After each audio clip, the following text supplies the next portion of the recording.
Is Hayden Schug. I'm the Charles County Extension Educator down here in Southern Maryland. And I know my talk was supposed to be titled Late Season Control of Corn Earworms, but I've been out in the field the last couple of weeks looking at a whole bunch of different pests, and I've noticed there are still a lot of insects out there, and farmers are still having a lot of trouble with more than just corn earworms. And I'm going to be honest, my corn earworm traps have been kind of light, and I haven't noticed that many out in the field. So I still think they're going to come. They haven't shown up in large numbers yet. So I'm going to talk about corn earworms, but also a lot of our other insect pests and how to deal with them in kind of these late season situations that we're moving towards. So the university programs are open to all, irregardless of race, color, sex, gender, identity, anything like that. Also, if you need any information on any of these slides, you can reach out to us, or if you are in need of any help reading them or anything like that, you can also reach out to us. So just a little agenda for what I'm going to talk about today. I'm going to talk about kind of the biology and behavior of key late season insect pests, talk about effective scouting and late season thresholds we have for them, and then kind of review our control options, whether that's cultural control or chemical control, and our timing for those control options. So why does late season matter? I think this is very important because at this time in the year, we've kind of dealt with a lot of insect pests so far. I know this year has been pretty heavy in our insect damage. A lot of the farmers that I'm dealing with are getting tired of having to go out there and scout fields regularly and getting tired of applying insecticidal applications. But our pest pressure still often extends out into September and October, and sometimes November, depending on the pest that we're dealing with, especially with the warmer falls that we've been experiencing the last couple of years. And this is kind of a trend that we might see moving forward. So it's important to still stay out in those fields and scout regularly so we can deal with kind of these late season pests, because the season's not over yet. And we want to make sure we still all of the hard work that we put in to the beginning of this year's season doesn't go to waste with some of these late season insects moving in and kind of destroying all of that hard work that we've done. So our late season infestations can cause yield loss. This is especially important in our row crops, and cause quality issues in our soybean or corn and vegetables, where we don't want to see any kind of quality defects on our vegetables. And we have kind of different control decisions that have been complicated by this late in the year applications. So we have dense canopies, so we have hard problems getting good penetration and good coverage of our applications. We have post-harvest intervals to worry about now that we're getting very close to harvest, or actually in harvest for a lot of our vegetable crops, where we still need to be applying for some of these pests. And we have very complex pest populations in our field, sometimes more than one pest that have been moved into. And we also need to be considering that some of these pests do overwinter in our fields, or overwintering in neighbors' fields, that can lead to higher populations that we need to deal with the following year. So I just pulled out a few major pests of concern that I've seen in the field lately that we don't want to forget about. As I said, corn earworm populations are so-so. I know they've shown up in a lot of our sweet corn. That's because sweet corn is like candy to them, and they're drawn there no matter what. I haven't seen any out in soybean fields yet, and I've been sweeping quite a few soybean fields. But there is still time left in the season. Some of our soybean fields are late planted double crop beans. A couple of the fields I've been in haven't even reached R1 stage yet. So they haven't even begun to reach reproductive maturity. So they're still susceptible to our late season flights or our third generation corn earworms moving into. Same with stink bugs. They can still cause a lot of damage. Our soybean loopers can lead to defoliation. As Emily said earlier, fall armyworm this year seemed to be a pretty good problem that have been moving in. And I've even heard some calls come into Southern Maryland extension agents talking about fall armyworms moving into kind of their hay crops and decimating hay fields, especially when people are coming in and wanting to replant. I know some people replanted in early August, and a couple of fields will need to be replanted again because of fall armyworm. Our vegetables, cabbage loopers out there, diamondback moth has been a big problem this year and continues to be so.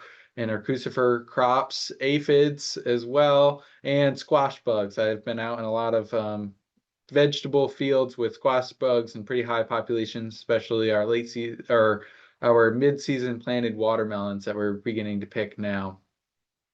And these pests, often overlap in their complexities, and this leads to hard decision for growers to manage.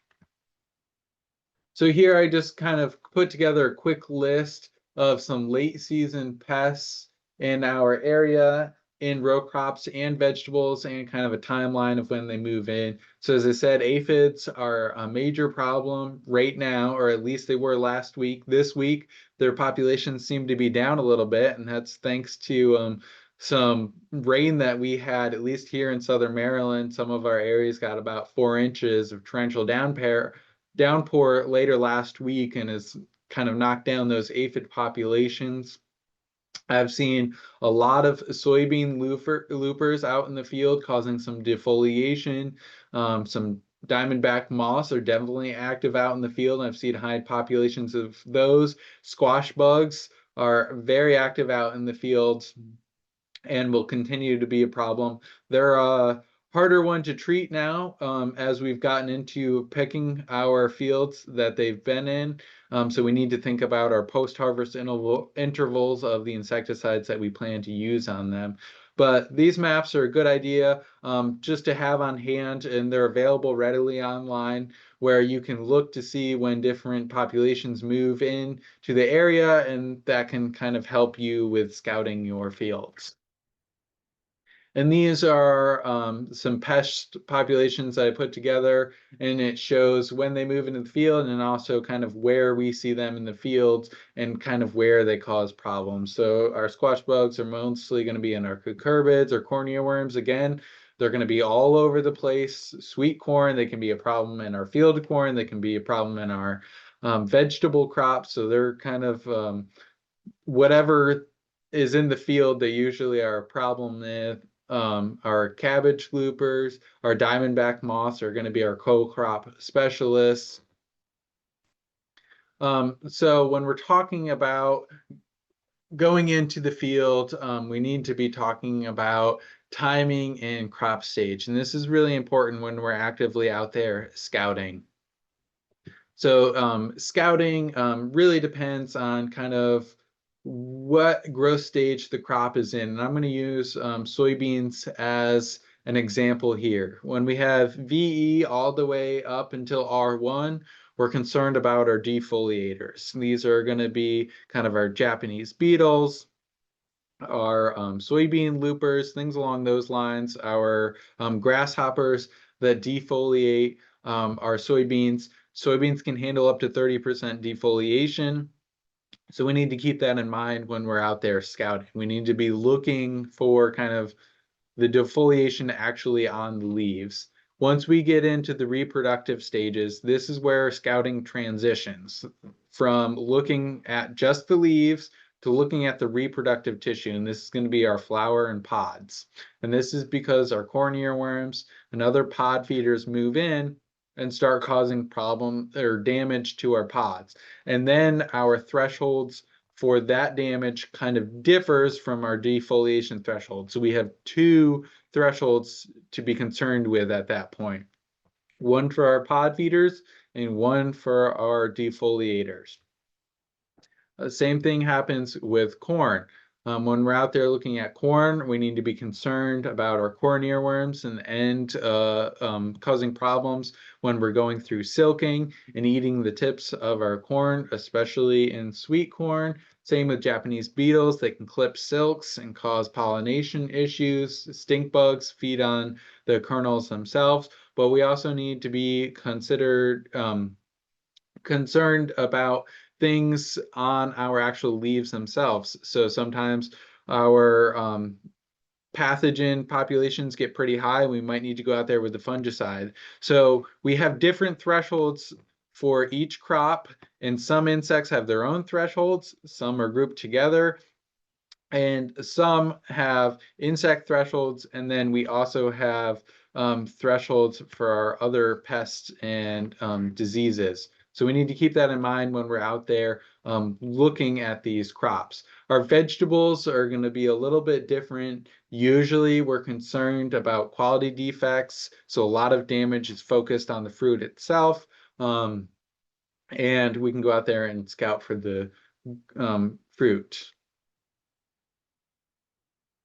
So now that we're getting later into the season, we're not in fall yet, but we're moving there. Some of the insects are thinking about overwintering, so we need to kind of understand the overwintering basics. And insects overwinter in many different ways depending on the specific species of the insect. So some insects will overwinter as eggs, some as larvae. A lot of insects overwinter as pupa or in the adult stages. So we kind of need to understand a little bit about the pest biology to understand how they overwinter and will affect next year's crops. So they can overwinter in the soil. Our corn earworms overwinter as pupa in the soil, a couple inches down, usually in pupa chambers. They overwinter in crop residue, our deck stem borers, and our squash bugs overwinter in crop residues. Woody edges are a big concern and where a lot of our insects overwinter. This is going to be our stink bugs, our aphids, things like that, often overwinter in either weedy plant hosts along the field edges or into the actual woods themselves. And then we can't forget about our man-made structures. These are going to be our buildings, greenhouses, high tunnels, things like that. We need to understand overwintering survival. This can help us determine what the populations are going to be next spring. So I'll use corn earworm again as an example. If we have a very cold winter like we did last year, we probably won't have many pupa that survive the winter, and we won't really have to worry about super early populations of corn earworm becoming a problem because those populations need to migrate up from the south because we didn't have any local overwintered populations. And then, as I said, fall scouting can lead to early warning systems for the 2026 growing season. So some examples that I kind of hinted at: stink bugs love to hide in homes, barns, and they've been known to hide in woods and along field edges. They usually move out into kind of our wheat in the early spring and can cause problems in our wheat. Then after the wheat's harvested, that's when we start to see those populations bloom, start to move into kind of our corn, our soybeans, and our vegetable crops. That's kind of when we see them move out there. So kind of understanding those pest dynamics is very important. Deck stem borer, there's not much we can do for control of these insects once they actually get out into the field, but we can be out there monitoring them. So if we know fields have high populations of them, this could lead to kind of some decisions that we need to make for next year, whether we plant in soybeans again, or it could lead to out there harvesting those fields earlier because we know those fields could lodge over if we have high populations. Our squash bugs, they can overwinter in cucurbit residue and they can survive mild winters. Very harsh winters can knock down their populations. But if you have a lot of crop residue that you've left out into the field, those adults can overwinter there. And if you go back and you plant your cucurbits there again, they can move out into those fields. And aphids and whiteflies, they can survive either outside or they can become a pest inside in our greenhouses and high tunnels. So our scouting objectives are going to be detecting pests that are causing current yield losses. So what's being damaged right now? This is going to be looking for our stink bugs out in the field, our our corn earworms that are actively feeding, our cucurbit pests, crucifer pests, anything like that that's causing current yield loss. We need to be actively scouting for them like we would throughout the rest of the season, starting in the spring. When we're out there scouting, it's important to identify pest populations that might overwinter here and carry over into next year. If these pest populations are very high and you've noticed they've been high for a couple of years, that might lead to some different management decisions for the 2026 growing season. And then we need to use this information that we collect to kind of inform our management decisions. Should I go out there and apply an insecticide to knock down those populations? Should I just harvest early and cut my losses because I can't deal with these pest populations and I will deal with them the following growing season, or kind of change how we deal with them the following growing season? Or are the pest populations high enough and I know that they overwinter in residue? How do I manage this residue out in my field? Do I till it under? Do I remove it from the field? If there is not just insects, but there was some fungal problems or things along those lines, it might be a good idea to remove that crop residue and compost it away from the field so it's not going to be a problem in next year's growing season. So some fall scouting priorities, we need to be looking for egg masses, tunneling, stem girdling, sheltering adults, kind of the same things that we've been looking for when we're scouting all summer long. So we need to keep that up moving into kind of our later season and into the fall. We need to kind of inspect field edges and residue piles for overwintering pest population levels. Sometimes this could lead us to mowing field edges to knock down those overwintering population levels. And we need to note what fields have high pest populations so we can use this to guide rotation and management decisions for our 2026 growing season. And this is going to be more towards our record keeping, where we link our fall pest population levels into spring management decisions.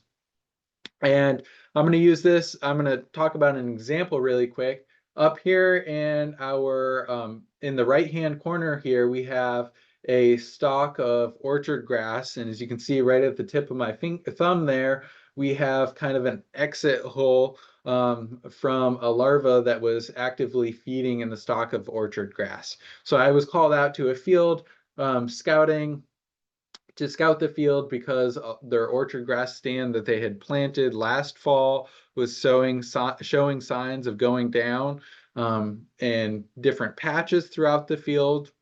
And after examining and looking at the field itself, I pulled up a couple plants and noticed that there was some larval feeding damage kind of in the stem here, and you can notice the frass, if you look really closely, actually in the stem. And this is billbug injury. This is where the adults in the spring laid some eggs. Now we have larvae that's actively growing in our stems here, and they will kind of emerge in the next couple weeks here, and billbugs will overwinter in the field and become a problem for next year's orchard grass. So it's important to know these things out in your field, because this farmer is now going to have to apply an early season insecticide to knock down these billbug populations, which is a type of weevil, before they can lay eggs in the spring. Because once these larvae get into the actual stalks of our orchard grass, they're a lot harder to deal with. We need to use systemic insecticides. But if we know that these adult populations are overwintering and they won't lay eggs until the spring, then we can apply an insecticide in the spring before we have kind of our natural enemies populations build up, and deal with these adult populations before they actually lay eggs and become a problem for next year's growing season. So that's why it's important to keep records and link kind of our fall pest levels to kind of our spring management decisions. So some thresholds I just wanted to go over really quick. For our corn earworms, this is going to be for our soybeans specifically in reproductive. Again, they usually do reproductive damage in our soybeans and corn. This is going to be 3 larvae per 15 sweeps. It went down a little this year compared to last year. It was a little higher. This is a dynamic threshold, so it changes based on soybean prices. Soybean prices have dropped a little bit, and our input costs have gone up. So we need to take that into kind of consideration. After we reach reproductive maturity in soybeans, our defoliation threshold changes from 30% down to 20%. That's going to be throughout the whole canopy. So as again, I talked about earlier, it's important to understand your thresholds and your pest dynamics, because we have one threshold here for corn earworms that does pod damage and reproductive damage. And then we have another threshold here for our defoliators. It's completely separate, and they kind of don't interact with each other very well, or very much. In our sweet corn, our thresholds are going to be they're going to be less of a threshold because we don't want any damage to our corn ears and sweet corn. Any damage is kind of considered unacceptable for the market. So treatment's going to be based on trap counts and average daily temperatures, how often you go out there and treat your fields. And then, as I said earlier, vegetables have low tolerance to insect damage, and they are usually based on quality thresholds, and each crop is going to have a different threshold based on that. So our corn earworms, they're an interesting pest, and they have interesting dynamics. They can sometimes overwinter here in Maryland, especially in southern Maryland, where we might get milder winters, or along the kind of more of our large bodies of water where we have kind of our milder winters. They can overwinter. If we have really cold winters like we did last year, they probably won't. If they don't overwinter, we do get migrations up from the south. They move up each year. We have multiple generations, usually 3 generations throughout the year. If they overwinter, they start out in wild hosts and then move into corn and soybeans and vegetables in late summer. If they don't overwinter and they're migrating north, usually they move into corn. This is going to be our field corn and our sweet corn. And then from there, they'll move into our soybeans and our vegetables kind of in the later summer. And they cause direct feeding damage to our pods and our soybeans. They cause ear tip damage to our corn, especially our sweet corn and row corn. And in fruit, they cause scarring on vegetables. They can also eat the reproductive material or the flowers themselves in vegetables, or they can eat the fruit, especially in tomatoes. I know they cause a lot of damage eating the fruit themselves. So it's important to monitor trap counts, especially for our sweet corn and scout fields directly. I took this screenshot directly from the Delaware newsletter that gets published every week. They post their trap counts for corn earworms, so you can keep that in mind and kind of note when the flights are moving in from the north. And you can look up online to see trap counts and the amount and the daily average temperatures, and that will tell you how often you need to be out there spraying your fields, especially in sweet corn, where our silk is continually growing. Throughout that silking period, we need to continually spray so that the new silk also has some insecticide on it, and to kill those young larvae when the moths come in and lay their eggs there. They're best controlled when larvae are very small. This is going to be our L1, L2, L3 life stages, or larva stages. Once we get into the 5 and 6, that's when you start to see the big caterpillars out in your field. They get very hard to control. They are resistant to quite a few insecticides out there, and BT. Our Cry1, our Cry2 ACs don't really touch corn earworms anymore. So if you're planting Cry1, Cry2, sweet corn, you need to keep in mind that you still need to apply an insecticide out there, because corn earworms can just eat through that. It might cause, slow them down a little bit, but it's not going to kill them.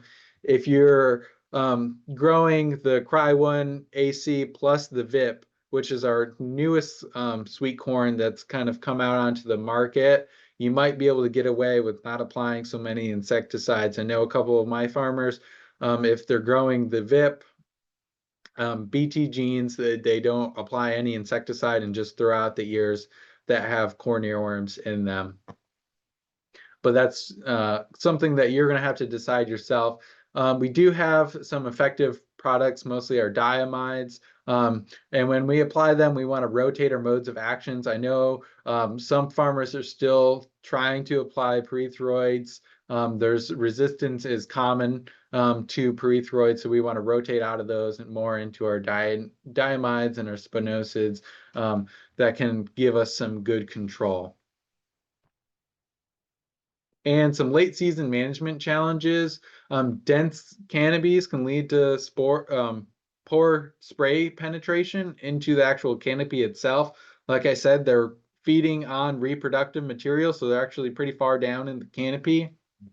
We can have pre-harvest interval concerns, especially in vegetables. We need to keep that in mind when we're out there spraying, so make sure that you are reading the label. They're pretty resistant to a lot of our insecticides, so resistance is common, so we need to choose sprays that are going to actually knock down those populations, and we need to rotate through them, especially later on in the season where these populations have been sprayed a few times.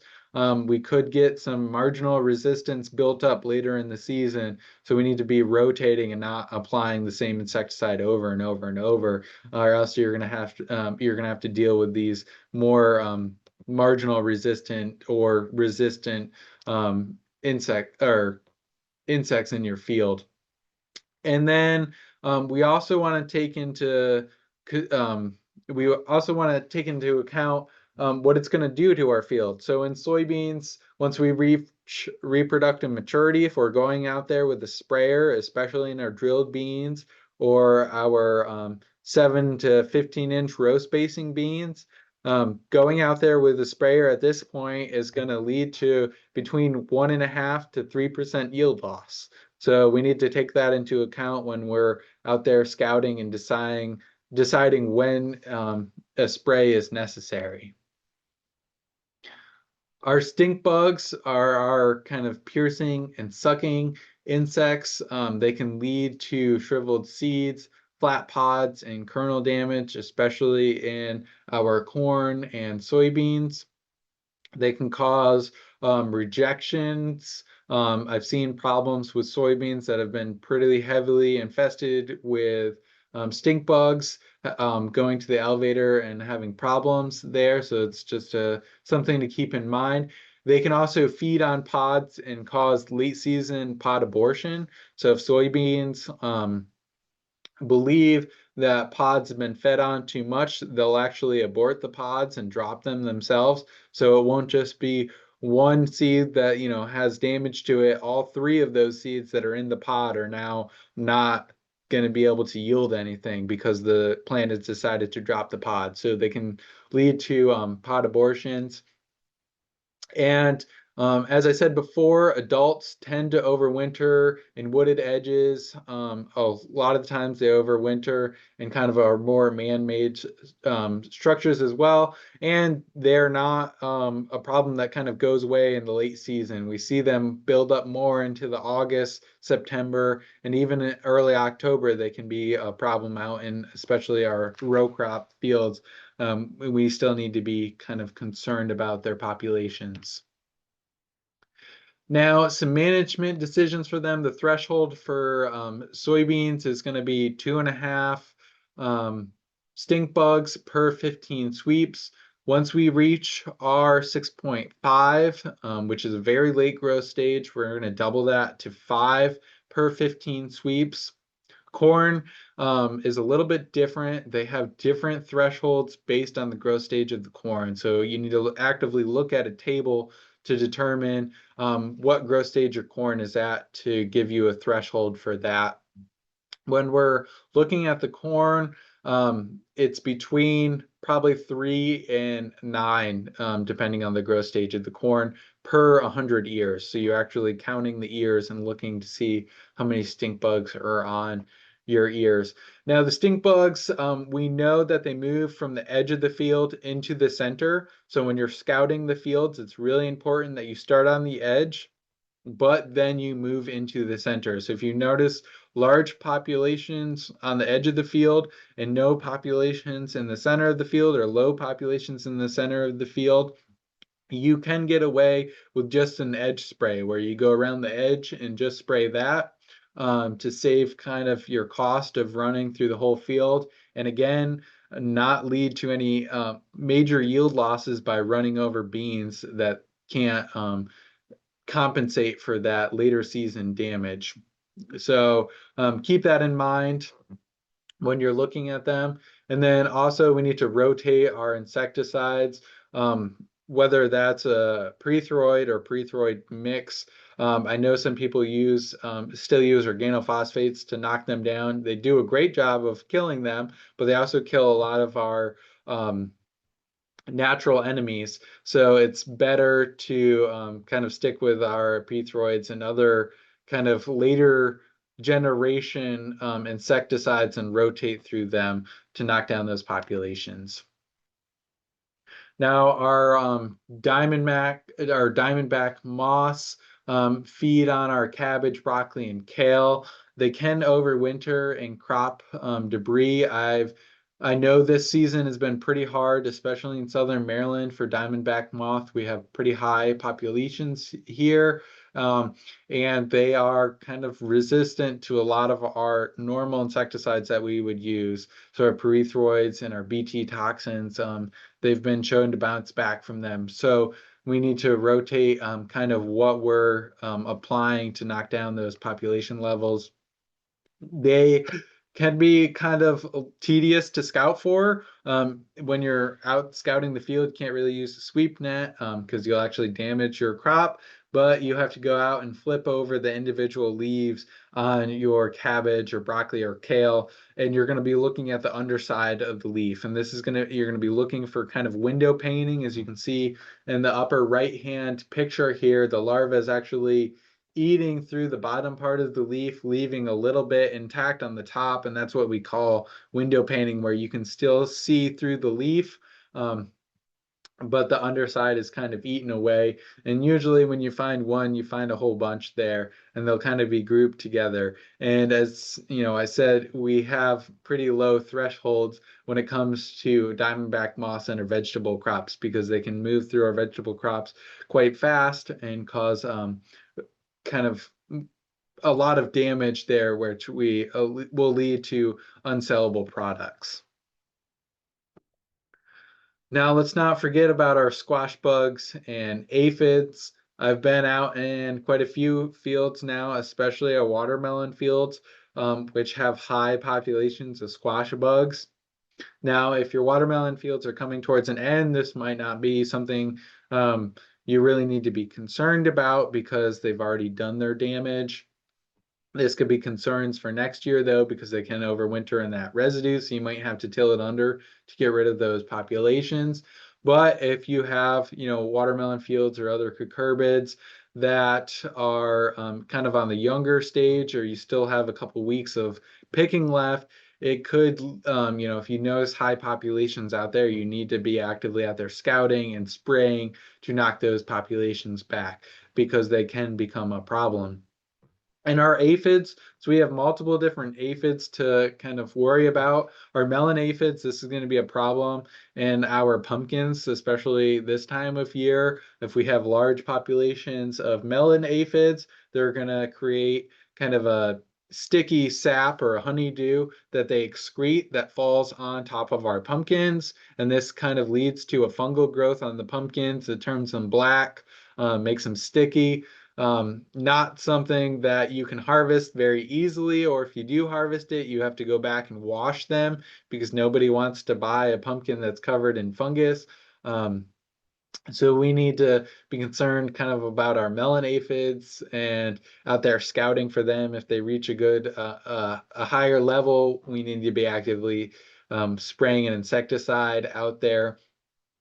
Um, and when we are spraying for aphids, it's really important that we get good coverage because they do hide under the leaves.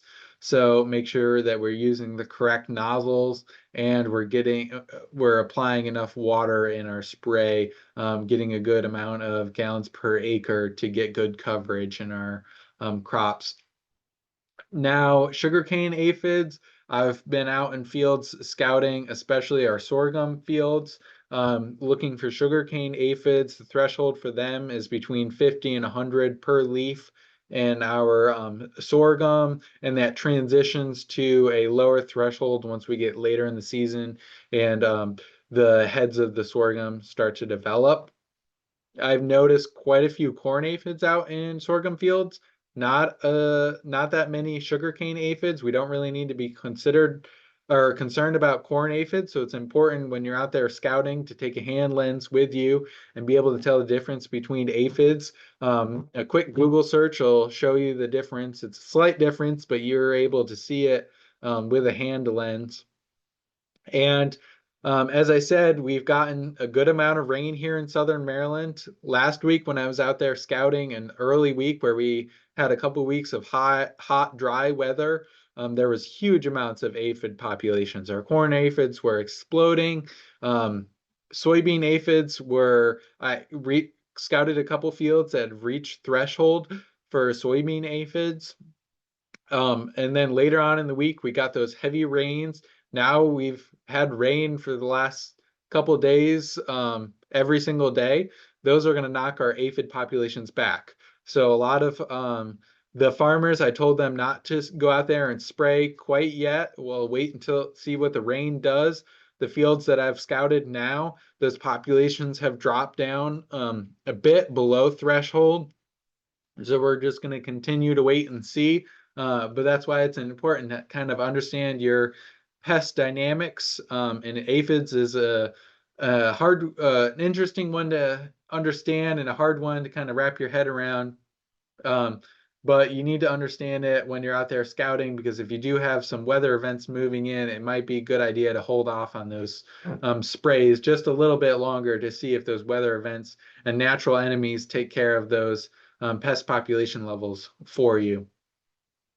And then our white flies can persist pretty late in the season. And those that are growing in tunnels now are going to have white flies that kind of move into those tunnels and create problems throughout the winter and into next spring and summer. So our IPM practices for our late season pests, our cultural controls, this is going to be destroying crop residue if we notice high populations, managing weeds, especially along field borders or within the fields themselves to eliminate either the host plant for a lot of these insects, and of course, rotate crops. We always talk about crop rotation. That's not only important for insects, but it's also important for a lot of our other pests. This is going to be our fungal pathogens, our bacterial diseases, things like that. We can rotate out of the susceptible crops into something else to give it a couple of years or a year to rest, and then rotate back into it with our primary crop. And then also Another cultural control is just harvesting early. If you notice that the pest population levels are getting very high in that field, and you're getting close to the end of the season anyways, go through and harvest what you can and then kind of leave it be at that point. Or with soybeans, if you're out there scouting and you notice a lot of deck stem borers, you know that those fields are probably going to lodge over more readily than some of your fields that aren't infested. So you should probably harvest those first before any major wind events or rain events cause those fields to lodge over and cause a lot of headache with going through and harvesting. Our biological controls, this late in the season, we do have a lot of pest problems, but we also have a lot of predator insects out in the field. All of those soybean fields that I was scouting for soybean aphids had pretty good natural enemy populations. So I know if I have a pretty robust natural enemies out there in the field and a good weather event that's moving in, it's going to knock down those population levels, and I probably don't need to go out there and apply an insecticide. So it's something to keep in mind, that we want to keep those natural enemies populations as high as we can. So we're going to avoid our broad spectrum insecticides. We're going to keep the habitat around for them. This is going to be our flowering plants because a lot of them eat pollen as their protein source, and can just conserve those natural enemies. And then we have chemical controls. We only want to be applying chemical controls if they've reached, these populations have reached our thresholds. We want to use selective products and not our broad spectrum products. And this late in the season, we really want to make sure that we're mining our post-harvest intervals and that we're rotating our modes of action. And then we want to keep track of what has been in the field and when it moved into the field. This can help with your scouting efforts for the 2026 season. So we want to keep good records of pest populations, what you sprayed, why you sprayed it, and this can influence next year's IPM plan as you go to develop one.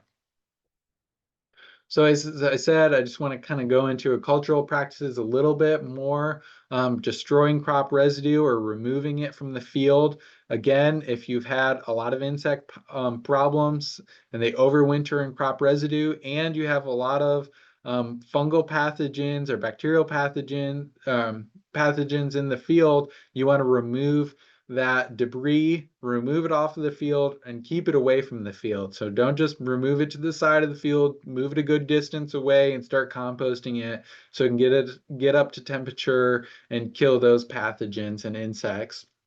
We want to manage our weedy field edges either through mowing or spraying to knock down pest reservoirs. And then we want to rotate crops in a non-host to reduce overwintering pests. And then up here at the top, I wanted to kind of draw your attention to a problem that I noticed pretty heavily here in Southern Maryland. These are some high tunnels, and this farmer is doing it right. They have created an area where there's nothing green within, 5 to 10 feet of those high tunnels. And this is going to help with our aphid populations. So high tunnels are a great reservoir for aphids to start out in the late winter and into the spring. Those populations can bloom pretty fast and they're hard to deal with. We had a lot of farmers spraying a lot of different insecticides in their high tunnels, and they couldn't knock down those aphid populations. And one of the main reasons that they had problems with aphids was because they had weeds that were growing up along the edge of their high tunnels or in their high tunnels that they didn't kill. And then they went and planted their tomatoes, or they used their high tunnels to, grow out their young seedlings. And those aphids moved from the weedy edges of the high tunnels into those crops, or they moved from the weeds that were growing into the high tunnels into those crops. And it just is something that could be avoided by using different cultural controls. And that's going to be eliminating anything green within 3 to 5 to 10 feet of your high tunnel, depending on what you can get away with, so that you're not leading to kind of our overwintered aphid populations and having to deal with them in the late winter and early spring next year. So I just want to throw that out there as a press bulletin. Make sure you're out there actively spraying or weeding around your high tunnels so you don't have to deal with aphid populations quite as readily next year. And our biological control, I just wanted to show some pictures. These are pictures I took last week. We have huge populations of ladybugs out in our fields right now, especially any field that's flowering, that has good protein sources. These can knock down pest population levels pretty fast, so we want to make sure we keep them around. We have a lot of other natural enemies, praying mantis, a lot of our parasitic wasps are out and active right now. A lot of waste wings are out. Notice them quite a bit out in the fields as well. So we want to make sure we're using them and avoiding broad spectrum insecticides to conserve kind of our natural enemies that we have out there right now. And some key takeaways, we want to make sure we're continually scouting our fields into the late summer and into the fall for our active and overwintering pests. We only want to treat when thresholds are exceeded or when we have to rotate modes of action, especially this late in the summer where you may have been spraying things repeatedly with the same mode of action. You're going to cause problems with resistance there, especially in our insects that have a lot of generations per year. So we need to rotate our modes of actions.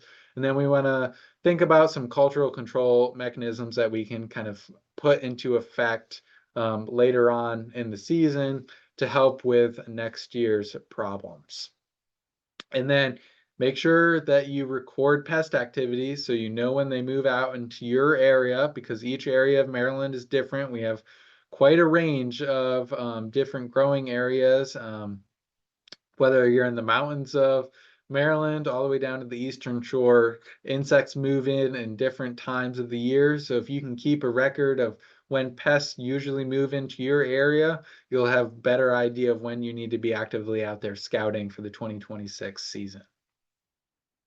So here's just some my information if you'd like to reach out to me.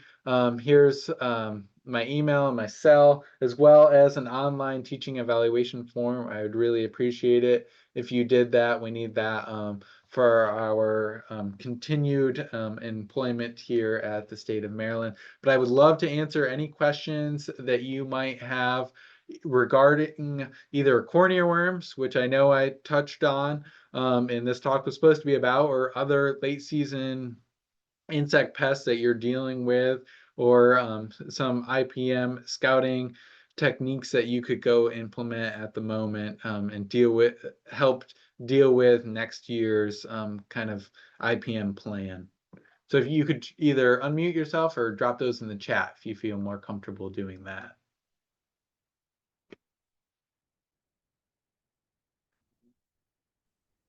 Great. Thanks so much, Hayden. That was a really interesting talk. I think it's always amazing to think about all the different insect pests that we still have this time of year. Even as it gets like cooler, they're still out there, they're still feeding, and worth noting that we need to keep an eye out for them still. So Yeah, there's definitely, I've been talking to a lot of farmers. They're starting to get tired of dealing with all of the pest out in the field and they just want to get towards harvest. But we still have a little bit of ways to go, and we don't want all of our hard work that we did in the beginning of the season to be destroyed by some late season pests. So it's important to keep that in mind. I just went and dropped our Google form for our pesticide continuing education units in the Google chat. So if you'd like to fill that out for pesticide credits, as well as at the end of that form, we do have an area where you can drop some comments for next year's IPM webinar ideas. Emily and I are going to get together pretty soon here and talk about some webinar ideas. So if you would like to see some different things discussed, please drop it in there in the comments as we do read through them.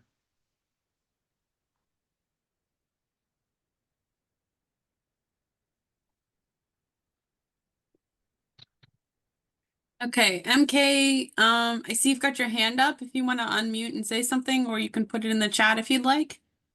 Yes, I would like to ask a question if I may. Yeah. Earlier, we were talking about, biological or chemical controls. Um, so I've been hearing about the Three Sisters method, especially with corn, squash, and beans. But we put that in practice last year. I found it was very difficult to actually harvest within the Three Sister method. Do you have any suggestions to improve that setup, I guess? So I don't work super much with kind of the vegetable side of thing, the small scale vegetables. So I can see how it'd be very challenging to harvest because they do come kind of into picking at different times of the year, and you can get a lot of weeds there. Um, they're great to grow together, but if you notice that you're having problems with harvesting and that could lead to you not wanting to do it in the future, I would suggest kind of separating them out a little bit. Um, Maybe do your peas along the side of your cornfield. You can put up some trellises right along the side there and grow them, along the side. And then maybe if you wanted to, with your squash and your corn, you could alternate rows. So they're still kind of close to each other, but they're a little bit easier to walk down the rows and actually harvest themselves. With corn, especially sweet corn, you want to keep in mind that you want to grow it in kind of a block form. You don't want to grow it in straight rows if you're not doing a large area, um, because it does pollinate kind of its neighbors. So you want to grow it in kind of like a 5 by 5 block or something along those lines where they're very close together and able to pollinate one another. So that would kind of be my recommendation. It is a hard thing to incorporate that growing method. But I think if you kind of separate them out a little bit, you can kind of keep them in the same area next to each other, but they won't really interfere with their neighbor growing. Thank you so much. Yeah. The only thing I would chime in with that, Hayden, is one of the things you can consider doing is rather than doing Three Sisters with a summer squash, consider doing it with a winter squash, which is traditionally how it was done. Because winter squashes would be getting harvested later in the year and not as frequently as like a summer squash or a zucchini would be. So if you still want to use the squash as like a ground cover, I might use a winter squash that would be harvested more in like September or October and would only have like a harvest period of like a week or two rather than a summer squash. Perfect. Thank you. I didn't consider those. Thanks. Hey there, I've got a question. Hi, Hayden, I'm Kara. I think we met when you came up with the Upper Marlboro field day we had a couple weeks ago. Yes. Yeah, so I'm working on irrigation. And your presentation was awesome. I learned a lot. Is there anything, so we're working a lot on like timing irrigation and is there anything you would consider about like irrigation and pest management, especially like later in the season or in the hottest parts of the season, like July, August? And I'm guessing that probably like wetter, moisture conditions, they tend to um, bring in a lot, like make it more susceptible to disease, and I'm guessing pests also. But do you have any notes or comments on that? Yeah, so a lot of our vegetable production is done under drip irrigation due to the problems with overhead irrigation. One of them being just the fact that a lot of them are pond irrigated, and we don't want to put that irrigation water on top of our, marketable fruits and vegetables. The other being when we overhead irrigate, we do get a lot of fungal diseases moving into the crops, especially when it's very hot and humid and we need to overhead here irrigate quite a bit. Um, so that can lead to kind of a larger portion of those fungal pathogens moving in. When we overhead irrigate on our more of our row crops, our corn and our soybeans and stuff, we don't quite see that as much because we irrigate less frequently than we would with our vegetable crops. So that's kind of a little bit different dynamic there. I know we had some problems with overhead irrigation in strawberries where they were irrigating so frequently. We had a lot of different pathogens building up into the field, as well as when you overhead irrigate in our controlled environments, our greenhouses and our high tunnels, that can lead to pretty high, pretty fast and rapid buildup of our pathogens. So it's something to be concerned about in vegetable production quite a bit. In our row crops, we still have problems with pathogen buildup, but it's less frequently that we overhead irrigate, so we don't get those builds up quite as fast, if that makes sense. Yeah, definitely. Thank you. Thanks for that answer. That makes a lot of sense. Of course.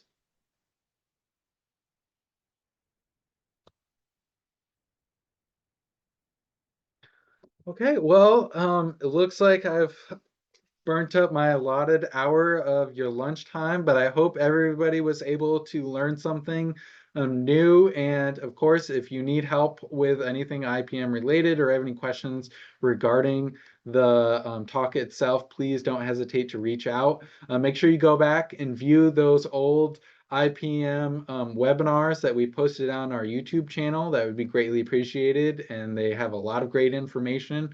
Don't forget to fill out the pesticide CEU and Google form, as I'll be sending that up to the Department of Agriculture pretty soon. And then hopefully you join us next month, where I believe we'll be talking about neopy and strawberries. Yeah, I think neopy strawberries is September, and then I think October is Dwayne talking about cover crops. I believe so. And then I And think we don't have a November or a December. So we'll probably start them back up in the springtime after. but those will be some great talks to come listen to, Yeah. because neopy has definitely been a major issue last year, and I believe it'll be one this year. So if you'd like to learn more about that, please log in for that talk. But thank you everybody for joining us here today, and have a great rest